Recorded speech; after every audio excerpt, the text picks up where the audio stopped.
আমার সুপ্রিয় শিক্ষার্থী, তোমরা জানো বর্তমান বৈশ্বিক যেই সমস্যা, সেই সমস্যা থেকে বাংলাদেশে মুক্ত নয়। করোনা ভাইরাসজনিত এই সমস্যার প্রেক্ষিতে আজকে সারা বাংলাদেশি শিক্ষা প্রতিষ্ঠানগুলো বন্ধ। এরই প্রেক্ষিতে গণপ্রজাতন্ত্রী বাংলাদেশ সরকারের শিক্ষা মন্ত্রণালয় ও মাওসী অধিদপ্তর কর্তৃক প্রেরিত সিদ্ধান্ত ও নির্দেশনা এবং কলেজ কর্তৃপক্ষের নির্দেশনার প্রেক্ষিতে বর্তমান এই বিরূপ পরিস্থিতিতে শিক্ষার্থীদেরকে আমাদের একাডেমিক কর্মকাণ্ডের সাথে যতটা সম্ভব সম্পৃক্ত রাখার স্বার্থে আজকে আমার এই ডিজিটাল বা আমাদের অনলাইন ভিত্তিক ক্লাস প্রক্রিয়ার অংশস্বরূপ আমার এই ক্লাস পরিবেশন। আশা করি তোমরা ভালো আছো। তোমাদের ভালো আমাদের একান্ত কাম্য বিদায়ী। আজ এই রমজানে তোমাদেরকে আমরা বিশেষভাবে একাডেমিক কর্মকাণ্ডের আঙ্গিকে তোমাদেরকে আরেকটু কাছে পাবো, সেই প্রত্যাশায় আমি এই কিছু ক্লাস নিতে যাচ্ছি। আজকে বিষয়টি তোমাদেরকে আমি আরেকটু বলে রাখছি যে কুমিল্লা ভিক্টোরিয়া সরকারি কলেজে অনলাইন ভিত্তিক বা ডিজিটাল প্রক্রিয়ার মাধ্যমে ক্লাস প্রক্রিয়াটা নতুন কিছু নয়, তা বহু আগে থেকে চলে আসলেও বর্তমানে এই বিষয়টা কি আরেকটু গুরুত্বের সাথে আমার সম্মানিত সহকর্মী বৃন্দ, বিশেষ করে আমার বিভাগীয় শিক্ষকবৃন্দ সার্বিক দিক বিবেচনা করে এটাকে গুরুত্বের সাথে নিয়েছেন। সুপ্রিয় শিক্ষার্থী, আজকে তোমাদের সাথে আমি যেই বিষয়টা নিয়ে আলোচনা করতে যাচ্ছি সেই বিষয়টা হলো দর্শনের বিবিধ যোগ বিভাজন।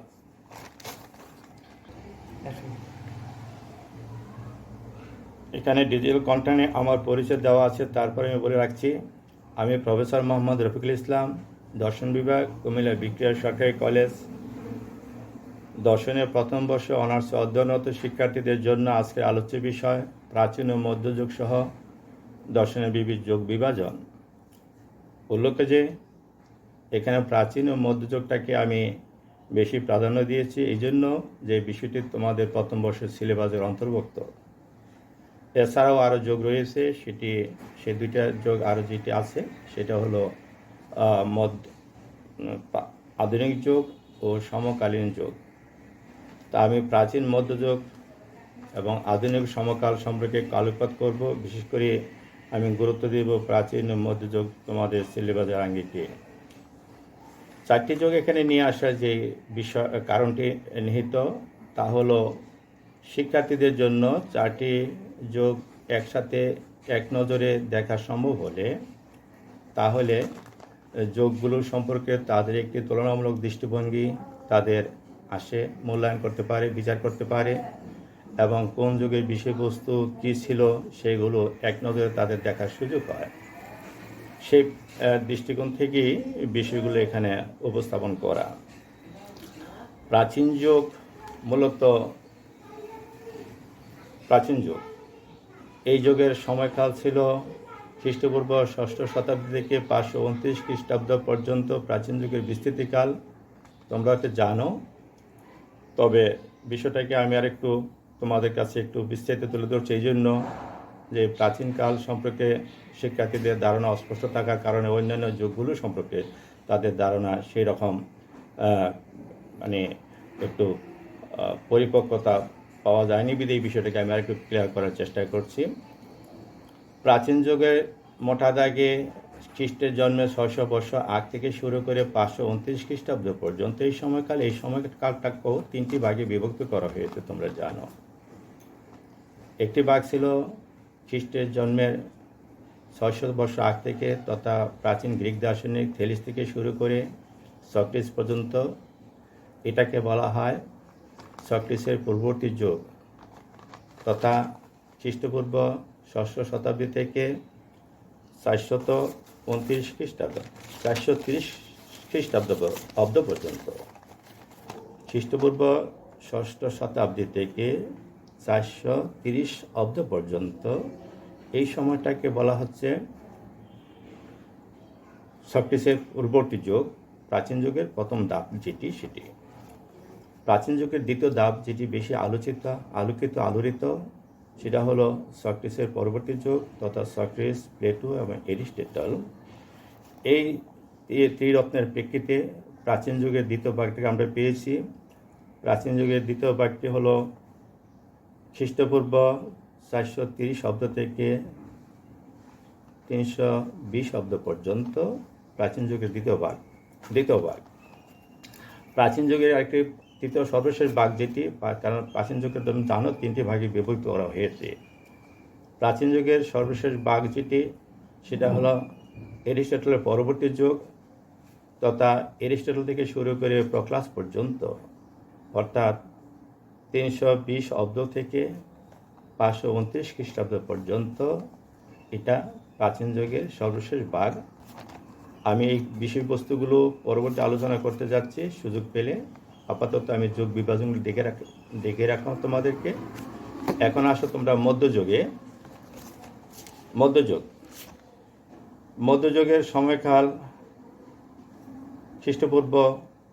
মধ্যযুগের সময়কাল 529 খ্রিস্টাব্দ থেকে 1453 খ্রিস্টাব্দ পর্যন্ত। এই মধ্যযুগকে আবার দুই ভাগে বিভক্ত করা আছে। মধ্যযুগের প্রথম ভাগে আছে যাজকদের যুগ তথা 529 খ্রিস্টাব্দ থেকে নবম শতাব্দী পর্যন্ত। এই সময়ে যারা বেশি আলোচিত দার্শনিক ছিলেন মধ্যযুগে তাদের মধ্যে সেন্ট অগাস্টিন এই যুগের একজন নামকরা দার্শনিক। মধ্যযুগের দ্বিতীয় ভাগে আসছে কলাস্টিক যুগ। সেটা হলো নবম শতাব্দী থেকে 1453 সাল পর্যন্ত বিস্তৃত। 1453 সাল আগে থেকে নবম শতাব্দী 1453 সাল পর্যন্ত যে সময়টুকু, এই সময়টা থেকে আমরা যাদেরকে পেয়েছি দার্শনিক হিসাবে তাদের মধ্যে দুজন এখানে প্রণিধানযোগ্য। একজন সেন্ট আনসেলম, আরেকজন হলো সেন্ট টমাস একুইনাস। এইগুলো মধ্যযুগের সময়কাল। এবং এখানে একটু কথা বলে রাখছি যে প্রাচীন যুগের দর্শন মূলত নান্দনিক দর্শন ছিল। প্রাচীন যুগের দর্শন ছিল মূলত নান্দনিক, জগৎকেন্দ্রিক দর্শন, জীবন দর্শন নয়। তথা এই জগৎ দৃশ্যগ্রাহ্য জগৎ কী উপাদানে গঠিত এবং জগতের আদি উপাদান কি, এক না বহু না দুই, এই সমস্ত প্রশ্নকে কেন্দ্র করেই প্রাচীন গ্রিক দর্শনের সূচনা। গ্রিক দর্শন মূলত থেলিসের হাত ধরে সূচনা শুরু হলো। খ্রিস্টপূর্ব 6শত শতাব্দীর পূর্বে গ্রিক দেশীয় আইনিয়া নামক দ্বীপে গ্রিক দার্শনিক সেই থেলিসকে কেন্দ্র করে দর্শনের সূচনা। যদিও এর আগে দর্শন থাকতে পারে, সেখানে প্রাগৈতিহাসিক বিষয়গুলো সম্পর্কে আমাদের জানা নেই বা ইতিহাসে নীরব। আমরা যতটুকু জানি এবং ইতিহাসের সাক্ষ্য প্রমাণ থেকে আমরা যে তত্ত্বাদি পেয়েছি তার প্রেক্ষিতে থেলিসকে দর্শনের জনক হিসাবে তথা প্রাচীন দর্শনের জনক হিসাবে আখ্যায়িত করা হয়। কাজে থেলিস থেকে শুরু করে সক্রেটিস পর্যন্ত যে সময়, সেই সময়টাকে বলা হয় সক্রেটিস পূর্ববর্তী সময় বা সোফিস পূর্ববর্তী সময়। সক্রেটিস থেকে আর প্লেটো, এরিস্টটল, এটা সক্রেটিসের পরবর্তী সময়। এই সময়ে প্রাচীন দর্শনের বিশেষ একটি আলোকিত অধ্যায় হিসেবে দেখা হয়। আর এই দর্শনের মূল বিষয় ছিল শুধু জগৎ নয়, জীবনও বটে, বিশেষ করে জীবনের নৈতিক এবং যৌক্তিক দিকগুলো সম্পর্কিত বিষয়াদি। তো সেটা উঠে আসে ওই দর্শনে। তারপরে প্রাচীন দর্শনের পরবর্তীতে আমরা সর্বশেষ ধাপে যেটা পেয়েছি সেটা এরিস্টটলের পরবর্তী দর্শন তথা এরিস্টটল থেকে দার্শনিক প্রক্লাস পর্যন্ত। এটা প্রাচীন দর্শনের সর্বশেষ সময়টুকু। যদিও প্রাচীন দর্শনে এখানে দর্শন হিসাবে আমরা আখ্যায়িত করছি, কিন্তু মধ্যযুগী দর্শন যেহেতু অন্ধকার যুগের দর্শন, তার পূর্ববর্তীতে আমার মনে হয় এরিস্টটলের পরবর্তী সময় থেকে আস্তে আস্তে ওই দিকে দর্শন এগোচ্ছে। মধ্যযুগ, তোমাদের সিলেবাসে প্রাচীন এবং মধ্যযুগ আছে, সেই বিধায় আমি বিষয়টাকে একটু বেশি আলোকপাত করছি। মধ্যযুগের দর্শন যেটা সেটা 529 খ্রিস্টাব্দ থেকে 1453 খ্রিস্টাব্দ পর্যন্ত। এখানে দুইটা ভাগ আছে এবং মধ্যযুগে দুইটা ভাগই দর্শন বলতে যা বোঝায় সেটা সেই সময় ছিল না, তোমরা তা জানো। মধ্যযুগের যুগটাকে সাধারণত দর্শনের অন্ধকার যুগে আখ্যায়িত করা হয়। যাজকদের যুগে হোক কিংবা কলাস্টিক দর্শনের যুগে হোক, দুইটাকেই দর্শনের অন্ধকার যুগে আখ্যায়িত করা হয়। এখানে একটি বিষয় না বললেই নয়, সেটা হলো মধ্যযুগে প্রাচ্য দর্শন বা প্রাচীন গ্রিক দর্শন, সেই বিষয়টি অন্ধকার যুগে আপ্লুত ছিল, একথা যেমন সত্য। পাশাপাশি মধ্যযুগে মুসলিম দর্শন তথা প্রাচ্য দর্শন অনেক উন্নত ছিল, এই বিষয়টাও আমাদের জানা দরকার। এখন তোমাদেরকে আমি আরেকটু আলোকপাত করছি আধুনিক দর্শন। আধুনিক দর্শনকে সাধারণত আধুনিক দর্শনের যুগটা 1453 থেকে 1831 সাল পর্যন্ত। আধুনিক দর্শনের সময়কালটাকেও তিনটা উপবিভাজনে বিভক্ত করা আছে। প্রথম উপবিভাজনকে বলা হচ্ছে রেনেসাঁ বা নবজাগরণের যুগ বা বুদ্ধিবাদী দর্শনের যুগ। এর সময়কাল 1453 সাল থেকে 1610 সাল পর্যন্ত। রেনেসাঁ বা নবজাগরণে যারা জগৎ বিখ্যাত বা দর্শনের রাজ্যে আলোচিত দার্শনিক ছিলেন, তারা Bruno, beacon, Descartes, Spinoza, Leibniz. এই সময় ইউরোপে জ্ঞান বিজ্ঞানের ক্ষেত্রে বিস্ময়কর পরিবর্তিত সাধিত হয় বিধায় আধুনিক যুগের সূচনার যে দর্শন তথা রেনেসাঁ দর্শন বা নবজাগরণ দর্শন, তার আরেকটি নাম হলো বুদ্ধিবাদী দর্শনের যুগ, এই হিসেবে আখ্যায়িত করা হয়েছে। আধুনিক যুগে দ্বিতীয় ধাপটাকে বলা হচ্ছে জ্ঞানালোকের যুগ বা অভিজ্ঞতাবাদী দর্শনের যুগ। এই সময়টা 1610 সাল থেকে 1781 সাল পর্যন্ত সময়কাল। এই সময়ে উল্লেখিত যারা দার্শনিক ছিলেন তাদের মধ্যে John Locke, Bishop Berkeley, David Hume এই যুগের নামকরা দার্শনিক তথা অভিজ্ঞতাবাদী দর্শনের স্বর্ণযুগ বলা চলে। আধুনিক দর্শনের তৃতীয় ধাপ যেটি, অর্থাৎ তিনটি ভাগের সর্বশেষ ভাগ যেটি, সেটা হল ভাববাদী চিন্তাধারার যুগ। ভাববাদী চিন্তা 1781 সাল থেকে 1831 সাল পর্যন্ত। এই সময় আমরা যাদেরকে পেয়েছি নামকরা দার্শনিক হিসেবে, তাদের মধ্যে ইমানুয়েল কান্ট, ফিক্টে, শেলিং ও হেগেল নামকরা দার্শনিক ছিলেন। সর্বশেষে আমরা সমকালী দর্শনে আসছি। সমকাল দর্শনের সমকাল, এখানে আরেকটি বিষয় আমি না বললেই নয়। ছাত্রদেরকে যখনই বলা হয় যে আধুনিক কাল কোনটি, তখন তারা প্রায়ই বলে বসেন যে আধুনিক কাল মানে বর্তমানে যা চলছে সেটি আধুনিক কাল। আসলে তা ঠিক নয়। আধুনিক কাল মনে রাখতে হবে 1453 থেকে 1831, তার মধ্যে আধুনিক কালের সময়সীমা সীমাবদ্ধ।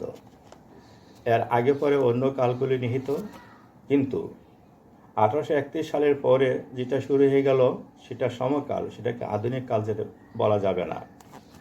তাইলে সময়কালের সূচনা শুরু হলো 1831 সাল থেকে।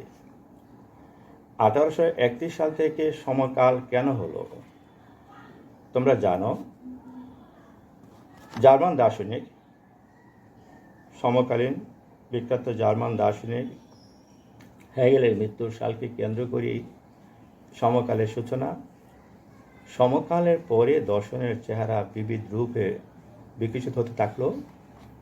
তখন বিশেষ কালে বিশেষ বিষয়বস্তুর আঙ্গিকে বা বিশেষ যোগ চেতনার প্রেক্ষিতে দর্শনকে আর দেখার সুযোগ থাকলো না। সমকালের দর্শন এর বিষয়বস্তুর আঙ্গিকে বিভাজন করা হচ্ছে।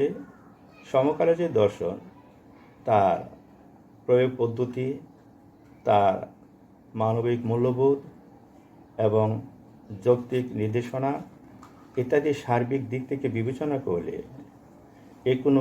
বিশেষ কোনো ফ্রেমে বাঁধা সম্ভব নয়। তারপরও সমকালের দর্শনকে মূলত 4টি ভাগে মোটা দাগে বিভক্ত করা চলে। 4টি ভাগ: প্রয়োগবাদ, মানবতাবাদ, অস্তিত্ববাদ ও যৌক্তিক প্রত্যক্ষবাদ। এই কালে নামকরা যারা দার্শনিক ছিলেন, জি মোর, বার্টন রাসেল, জেস মিল, বেন্থাম, ট্রসন প্রমুখ দার্শনিক, এই যুগের নামকরা দার্শনিক। আমার সুপ্রিয় শিক্ষার্থী, ইতিমধ্যে আমার এই দর্শনের যোগ বিভাজন সম্পর্কিত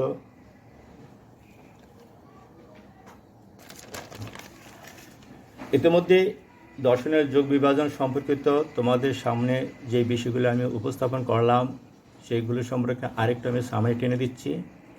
সেটা হলো যে দর্শন মোটা দাগে 4 ভাগে বিভক্ত: প্রাচীন যুগ, মধ্যযুগ, আধুনিক যুগ ও সমকাল বা সাম্প্রতিক কাল।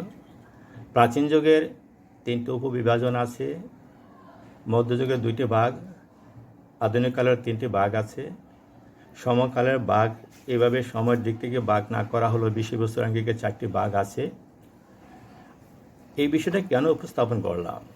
বিষয়টা এই জন্য উপস্থাপন করেছি যে দর্শনের শিক্ষার্থী হিসেবে আমি যেটা মনে করি এবং যেটা দেখেছি, যখনই কোনো শিক্ষার্থীকে কোনো জায়গায়, সেটা লিখিত কিংবা মৌখিক পরীক্ষা হোক কিংবা কোনো সভা সেমিনারে 2 কথা বলতে দেওয়া হোক, তারা যদি 4টি বিষয় মোটামুটি জানা থাকে, এমনকি 4টি শব্দ তাদের জানা থাকে, তাহলে একটি বিষয় সম্পর্কে সুন্দরভাবে তারা অবতারণা করতে পারে। 4টি বিষয় কি?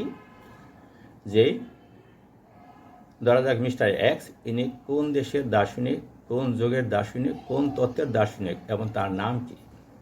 এই 4টি কথা, ইনি কোন যুগের, কোন দেশের, কোন তত্ত্বের, এবং ইনি এই মিস্টার এক্স যে, তার নামটা কি। এই 4টা বিষয় যদি কারো জানা থাকে, উদাহরণ হিসেবে আমি বলছি, যেমন প্লেটো কোন যুগের? প্রাচীন যুগের। কোন তত্ত্বের? ভাববাদী দার্শনিক। কোন দেশে? প্রাচীন গ্রিক দেশের দার্শনিক, এবং তার নাম প্লেটো। এই 4টা কথা জানা থাকলে প্লেটোর উপরে কোনো প্রশ্ন করা হলে কম বেশি কিছু না কিছু তার নিজস্ব অ্যাজাম্পশন থেকে কিছু বিষয় অবতারণা করতে আমার শিক্ষার্থীরা সক্ষম হয়।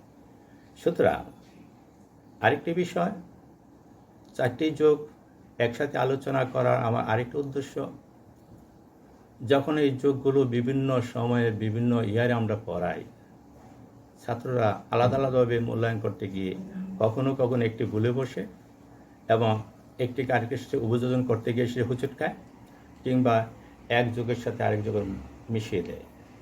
তাই প্রেক্ষিতে আমি মনে করি এই 4টি যুগ একই সাথে তারা সমন্বিত চর্চা যদি করে, হয়তো বা এই ভুল হওয়ার সম্ভাবনা ক্ষীণ। তো আজকে আমার প্রিয় শিক্ষার্থীদের যেই বিষয়গুলো আমি উপস্থাপন করিলাম, সেই বিষয়গুলো সম্পর্কে তাদের হয়তো কোনো প্রশ্ন থাকাই স্বাভাবিক। তাদের যদি কোনো প্রশ্ন থেকে থাকে এবং কোনো অনুসন্ধিৎসা থাকে, তাহলে এখানে আমার ইমেল নাম্বার দেওয়া আছে, এখানে তারা যোগাযোগ করলে বা তারা কোনো স্ট্যাটাস পাঠালে আমি তার প্রেক্ষিতে সেগুলো পরবর্তী ক্লাসে আমি আবার হাজির হব এবং সেগুলো আবার জবাব দেওয়ার চেষ্টা করব। তো তার পূর্ব পর্যন্ত তোমরা ভালো থাকো, সুখী থাকো, সুন্দর থাকো, সুস্থ থাকো, এই প্রত্যাশায়, এবং কুমিল্লার ভিক্টোরিয়া সরকারি কলেজ কর্তৃপক্ষকে এমন একটি সুন্দর তোমাদের সাথে আমাদের সরাসরি যোগাযোগের স্বার্থে যে একটি অনলাইন ভিত্তিক ব্যবস্থার নির্দেশনা দিয়েছেন, সেই জন্য আমি আবার ধন্যবাদ জ্ঞাপন করছি। এবং ধন্যবাদ জ্ঞাপন করছি আমার বিভাগীয় সম্মানিত শিক্ষকবৃন্দকে। তাদের শত সমস্যা থাকলেও তারা দেখেছি তোমাদের প্রতি খুব আন্তরিক, এবং তারা যখনই সময় পান দেখছি অতিরিক্ত ক্লাসও নেওয়ার চেষ্টা করেন, এমনকি ডিজিটাল ক্লাস অবশ্যই। আর বর্তমানে তারা অনলাইন ভিত্তিক বিভিন্ন বিষয়ের উপরে যার যে সিলেবাসে যার যে টপিকসগুলো আছে সেগুলো তারা অত্যন্ত আন্তরিকতার সাথে তোমাদের সাথে উপস্থাপন করছেন, সেগুলো শেয়ার করতেছেন, তোমাদের কাছ থেকে প্রশ্ন নিচ্ছেন, এবং জেনে সেগুলো তোমাদের সাথে কীভাবে ভালো রেজাল্টের স্বার্থে এবং তোমাদের বিষয়গুলোকে আরও ক্লিয়ার করার স্বার্থে, পরিচ্ছন্ন করার, পরিষ্কার করার স্বার্থে আরও কী কী পাবে তোমরা সেগুলো অধ্যয়ন করবে, বুঝবে, সেই সম্পর্কে তারা ব্যাখ্যা বিশ্লেষণ দিয়েছেন এবং অনবরত ক্লাস নিয়ে যাচ্ছেন। তা আমি ওনাদেরকে আমি ধন্যবাদ জানাচ্ছি। তোমাদের এই বিষয়গুলো তোমরা ভালোভাবে অধ্যয়ন করে আমাদেরকে জানাতে পারবে সেই প্রত্যাশা রেখে। তো তোমরা সবাই ভালো থাকো, সুস্থ থাকো। সবাইকে ধন্যবাদ। খোদা হাফেজ।